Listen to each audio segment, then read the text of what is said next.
नमस्ते दोस्तों, मेरा नाम है अमन त्रिपाठी और आज मैं आपको बताने वाला हूँ क्या सच में भारत में पहले जाति प्रथा जो थी वह कर्म के आधार पे थी, ना कि जन्म के आधार पे।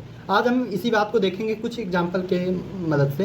तो अक्सर ये जो धर्म के ठेकेदार हैं वह गीता का एक श्लोक लाते हैं और उसी के आधार पे कहते हैं कि हमारे यहाँ जो जाति प्रथा थी वह कर्म के आधार पे थी। अर्थात कोई शूद्र है वह अपने कर्म से पंडित बन सकता है और कोई पंडित है वह अपने कर्म से शूद्र हो सकता है। तो जैसे कि अगर हम गीता की बात ही कर लें तो वह महाभारत का एक पार्ट है।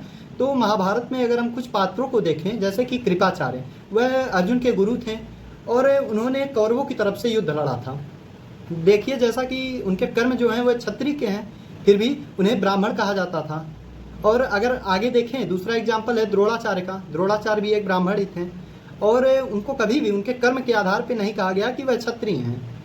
और उन्हीं के पुत्र अश्वत्थामा, जब उन्होंने पांडवों के 5 पुत्रों का गला काट दिया, तब जब पांडवों ने उन्हें पकड़ा तो केवल इसलिए नहीं उनको मारा कि ब्रह्म हत्या का पाप लगेगा, लेकिन अश्वत्थामा जो थे वो भी क्या कर रहे थे? क्षत्रिय का कर्म कर रहे थे।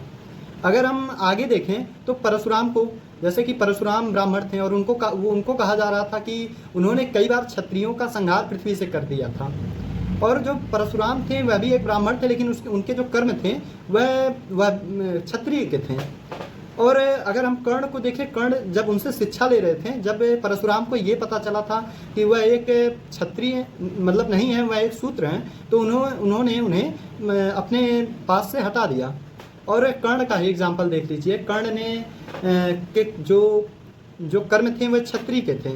वह अर्जुन से भी बड़े धनुर्धर थे, लेकिन उन्हें क्या कहा गया? सूत पुत्र कहा गया। और इससे यह साफ है कि उस समय जाति प्रथा थी और यह कर्म के आधार पे नहीं थी, यह जन्म के आधार पे थी कि जो जिसके घर में जन्मेगा वह उस आधार पे कहलाएगा।